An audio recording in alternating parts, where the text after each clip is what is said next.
Hiç korkmayın, büyük problemi değil. Ben size bir nakol koyacağım. Sizin ağzınız uyuşacak. Siz bir şey duymayacaksınız. Ben alacağım instrumentimi de çıkaracağım kırık dişi. Bu kadar. Bir adam pek korkarmış diş doktorlarından, stomatologlardan. Her zaman kaçarmış o yerlerden. Ama bir kere onun dişi kırılmış da yok ne yapsın?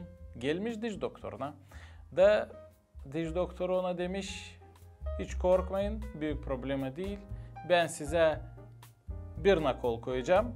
Sizin ağzınız uyuşacak. Siz bir şey duymayacaksınız. Ben alacağım instrumentimi de çıkaracağım kırık dişi. Bu kadar. Hiç korkmayın. Acıtmayacak. Bu adam dedi isla yapalım. Korkarım ama hadi yapın işinizi. Doktor koydu ona nakol da bundan sonra da doktor dedi açınız ağzınızı ben instrumentle çıkaracağım dişi. Bu adam korkudan sıkmış çenesini de böyle sade yapardı. Diş doktoru dedi aç ağzını ben çıkarayım dişini. Bu adam korkudan çenesini sıkı tutar. O zaman diş doktoru çıktı da söyledi kendi asistantına, yardımcısına. Bak buraya sen dur yanımda açayım ben sana böyle nişanı vereceğim gözümle. Sen bu adamın ayını çindikle bütün kuvvetle. Acıtsın onu. Belki böyle işi başaracağız. Asistantı geldi da doktor ona yaptı nişan.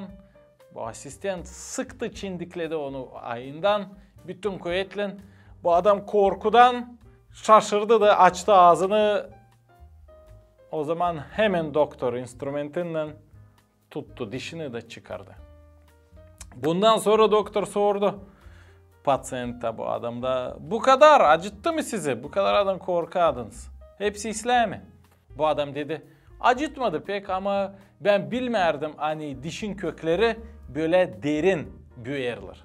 Dişin kökleri halizden kısa ama var derin işler. Angıları bütün yaşamımıza yetki verirler. Derin işler.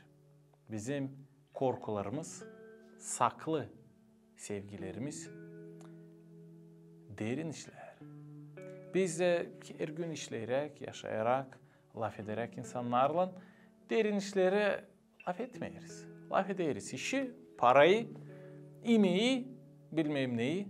Halis derin işler, can işleri, yaşamak kim ölüm işleri yazılı Biblia'da, Evangelia'da. Bu işler için düşünürler, hem laf ederler. İnancı insanlar, kiliselerde inancılar, papazlar. Zere bu yaşamak pek kısa. Da o bittiğine ne? İleri doğru var tabir yaşamak, halis yaşamak, diveç yaşamak. Göklerde ya da cehennemde. Bu hem derin iş. Her birimiz türlü momentlerde yaşamımızda başlar düşünme bu derin işler için. Da kimse bulmadığının cevap, korktuğunun böyle fikirlerden boş verir de düşünmüyor başka bu iş için. Ama derin işler hem önemli. Zira onlardan başka işler başlar. Derin işler, yüreğimiz halis, bizim fikrimiz hem bizim yüreğimiz ya da kalbimiz değerler da o hem önemli. Yüreğimiz paksa pak iş yapacağız. Yüreğimiz kirliyse, kötüyse kirli kötü işler yapacağız. Hepsi başlar derin işlerden. Hepsi başlar yüreğimizden, canımızdan, inanımızdan, değil dışarı işlerden, değil politikadan, değil başka insanlardan ama bizim yüreğimizden. Sevgili dostum, sen seversen kendi canını, kendi yaşamını, aileni, köyünü, kasabanı, hem Moldova'nı, Gagavuzya'nı ya da başka devletini, ülkeni düşün hem çok kendi canın için. Düşün Allah için, onun lafı için. O zaman açan canında olacak rahatlık hem sevmelik. O zaman bütün dünya başlayacak değişmeye. Başla kendinden. Biblia'da Pritçi kağıdında 3:23 yazılı. Hepsinden çok koru kendi yüreğini. Zere ondan başlar yaşamak kaynakları. Hepsinden çok koru kendi yüreğini. Hem derin ne var bizde? Biblia o kağıt hangisi verir cevap hem derin sorulara. Hem derin kağıt hem derin sorulara cevap verir. Başka bir de kağıt cevap veremeyecek. Ben literatura öğreticisiyim. Şkolada, okulda işlerim. Çok kağıt okudum üniversitedeyken. Şimdi severim okumayı.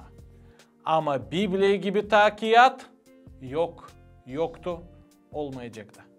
Zira o yazar diveç işler için, canımız için, hem yaşamak için ölümden sonra.